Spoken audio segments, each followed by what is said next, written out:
ಸ್ನೇಹಿತರೆ ಎಲ್ಲರಿಗೂ ನಮಸ್ಕಾರ. Welcome to my channel. Tariff ಹಾಕಿ ಗೆದ್ದೆ ಅಂತ ಬಿಗಿದ್ದ ಟ್ರಂಪ್ ಮುಖಕ್ಕೆ ಅವರ ಅಮೆರಿಕದಲ್ಲೇ ಮಂಗಳಾರತಿ ಮಾಡಲಾಗ್ತಿದೆ. ನ್ಯಾಯಾಲಯದಲ್ಲಿ ಕೇಸ್ಗಳು ಬೀಳ್ತಾ ಇವೆ. ಟ್ರಂಪ್ ಮತ್ತು ಅವರ ಸರ್ಕಾರದ ವಿರುದ್ಧ ಟ್ಯಾರಿಫ್ನ ಸಮರ್ಥನೆ ಮಾಡಿಕೊಳ್ಳೋದಕ್ಕೆ ಸಾಧ್ಯ ಆಗ್ತಿಲ್ಲ.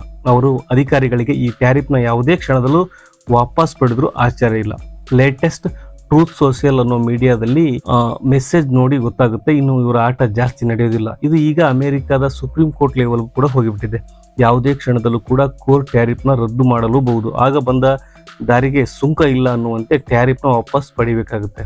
ಅದರಲ್ಲೂ ಭಾರತದ ಮೇಲೆ ಟ್ಯಾರಿಫ್ ಹಾಕಿರುವುದರ ಬಗ್ಗೆ ವಿಶೇಷವಾಗಿ ಚರ್ಚೆ ಆಗ್ತಾ ಇದೆ.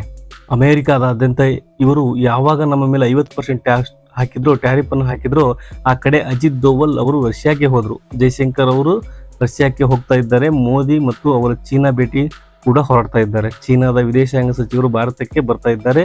ಬ್ರೆಜಿಲ್ನ ಪ್ರೆಸಿಡೆಂಟ್ ಲೂಲು ಟ್ರಂಪ್ ಫೋನನ್ನು ರಿಜೆಕ್ಟ್ ಮಾಡಿ ನಾನು ನಿಮ್ಮ ಜೊತೆಗೆ ಮಾತುಕತೆ ಆಡೋ ಅವಶ್ಯಕತೆ ಇಲ್ಲ ಅಂತ ಹೇಳ್ತಿದ್ದಾರೆ. ಇನ್ನು ಏನಿದ್ರು ನಾವು ಮೋದಿ ಜೊತೆಗೆ ಮಾತುಕತೆಯನ್ನು ನಡೆಸ್ತೀವಿ ಅಂತ ಕೂಡ ಹೇಳಿದ್ದಾರೆ.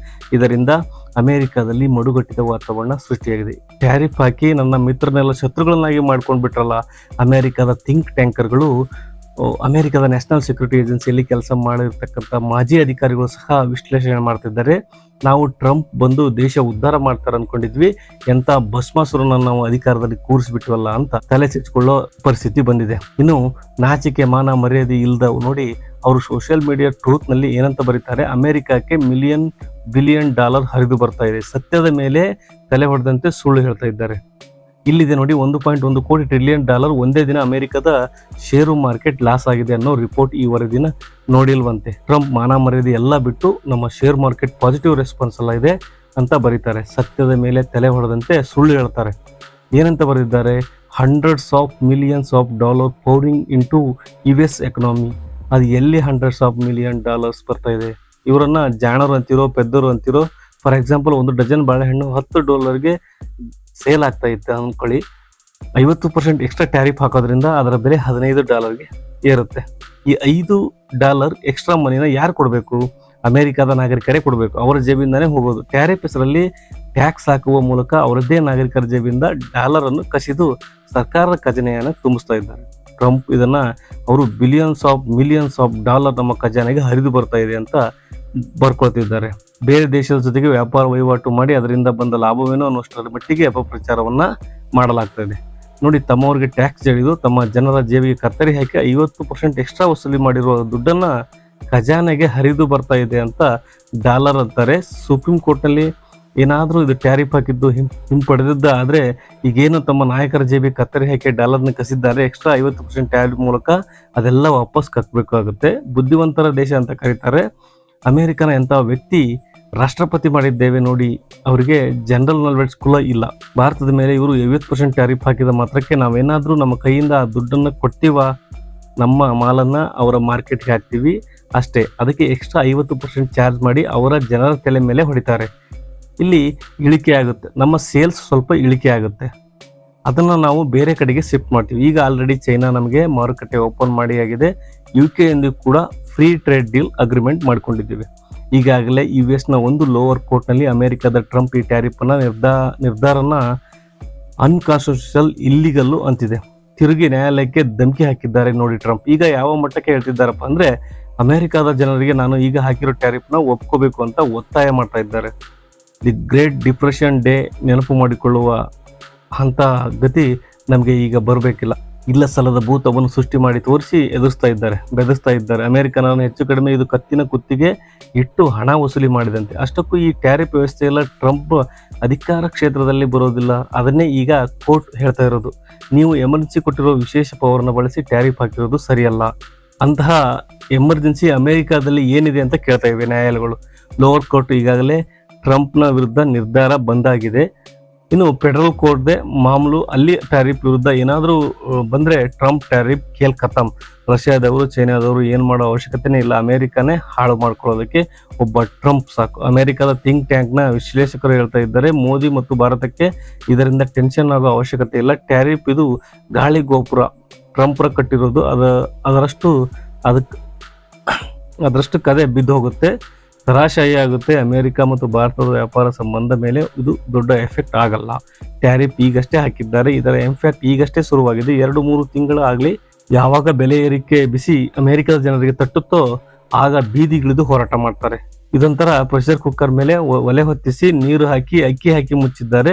ಪ್ರೆಷರ್ ಬರೋದು ಬಾಕಿ ಇದೆ. ಈ ಪ್ರೆಷರ್ ರಿಲೀಸ್ ಆದ್ಮೇಲೆ ನೋಡ್ತಾ ಇರಿ, ಅಮೆರಿಕದಾದ್ಯಂತ ಟ್ರಂಪ್ ನಿರ್ಧಾರಗಳ ವಿರುದ್ಧ ಪ್ರತಿಭಟನೆಗಳು ಕೂಡ ಶುರುವಾಗುತ್ತೆ. ಈಗಾಗಲೇ ಅದರ ಮುನ್ಸೂಚನೆಗಳು ಕೂಡ ಸಿಗ್ತಾ ಇವೆ. ಅಮೆರಿಕದ ಮಾಜಿ national security adviser John Bolton ಏನ್ ಹೇಳಿದ್ದಾರೆ ಗೊತ್ತಾ? ಭಾರತದ ಮೇಲೆ ಅಮೆರಿಕ ಟ್ಯಾರಿಫ್ ಹಾಕಿದ್ರ ಉದ್ದೇಶ ಏನು? ರಷ್ಯಾದಿಂದ ಭಾರತವನ್ನ ದೂರ ಇಡಬೇಕು, ರಷ್ಯನ್ ಆಯಿಲ್ ಪರ್ಚೇಸ್ ಮಾಡಬಾರ್ದು, ರಷ್ಯನ್ ವೆಪನ್ ಪರ್ಚೇಸ್ ಮಾಡಬಾರ್ದು ಅನ್ನೋದಲ್ವಾ? ಆದ್ರೆ ಈಗ ಆಗ್ತಾ ಇರೋದು ಉಲ್ಟಾ.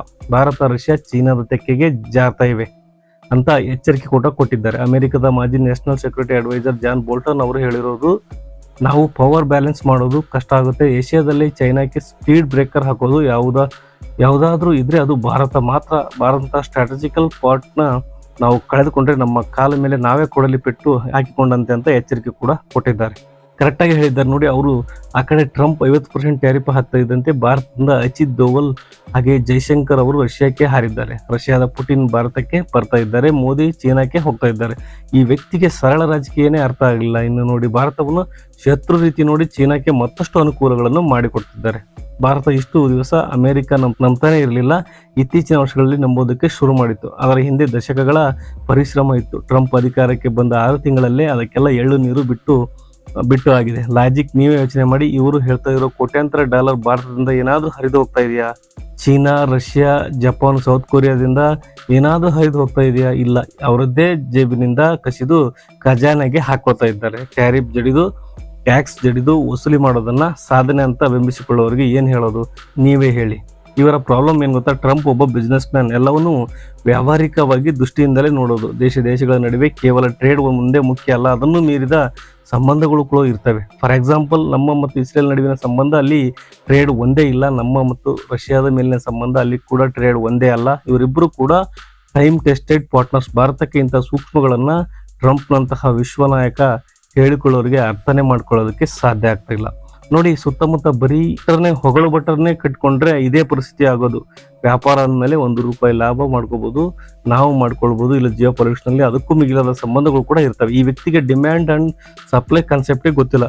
ನಾವೇನಾದ್ರೂ ರಷ್ಯನ್ ಆಯಿಲ್ ಪರ್ಚೇಸ್ ಮಾಡೋದನ್ನ ಬಿಟ್ರೆ ಆಯಿಲ್ ಪರ್ಚೇಸ್ ಗಗನಕ್ಕೆ ಚುಂಬಿಸುತ್ತೆ. ಅದರ ಎಫೆಕ್ಟ್ ಉಳಿದಿರೋ ರೆಸ್ಟ್ ಆಫ್ ದಿ ವರ್ಲ್ಡ್ ಮೇಲೆ ಆಗೋದು ಇವರ ಟ್ಯಾರಿಫ್ ಹಾಕೋದ್ರಿಂದ. ಪ್ರಪಂಚ ಯಾಕೆ ಬಳಲ್ಬೇಕು? ಇವರ ದೇಶದಲ್ಲಿ ಆಯಿಲ್ ಸಿಗುತ್ತಾ, ಆರಾಮಾಗಿ ಪ್ರೊಡ್ಯೂಸ್ ಮಾಡಿ ಯೂಸ್ ಮಾಡ್ತಾರೆ. ಆಯಿಲ್ಗಾಗಿ ಬೇರೆ ದೇಶಗಳ ಮೇಲೆ ಡಿಫೆಂಡ್ ಆಗಿರುವ ದೇಶಗಳ ಪರಿಸ್ಥಿತಿಯನ್ನು ನಾವು ಯೋಚನೆ ಮಾಡ್ಬೇಕು ತಾನೆ. ಸ್ವಾರ್ಥ ಅನ್ನೋದು ತಲೆಗೇರಿದ ಈ ಎಲ್ಲಾ ಅವಘಡಗಳು ಕೂಡ ಆಗುತ್ತೆ. ಹಾಗಾಗಿ ಹೇಳೋದು, ಒಂದು ದೇಶದ ನಾಯಕನು ಎಲ್ಲವನ್ನೂ ಟ್ರಾನ್ಸಾಕ್ಷನಲ್ ಆಗಿ ನೋಡಬಾರ್ದು. ಎಲ್ಲವೂ ಬರೀ ವ್ಯವಹಾರ ಅಷ್ಟೇ ಅಲ್ಲ. ಅಂತವ್ರ ಕೈಗೆ ಅಧಿಕಾರ ಕೊಟ್ಟರೆ ಏನಾಗುತ್ತೆ ಅನ್ನೋದಕ್ಕೆ ಟ್ರಂಪ್ ಒಂದು ಲಿವಿಂಗ್ ಎಕ್ಸಾಂಪಲ್. ನಿಮ್ಗೆ ಏನ್ ಅನ್ಸುತ್ತೆ? ದಯವಿಟ್ಟು ಕಮೆಂಟ್ ಮಾಡಿ, ಲೈಕ್ ಮಾಡಿ. ಹಾಗೆ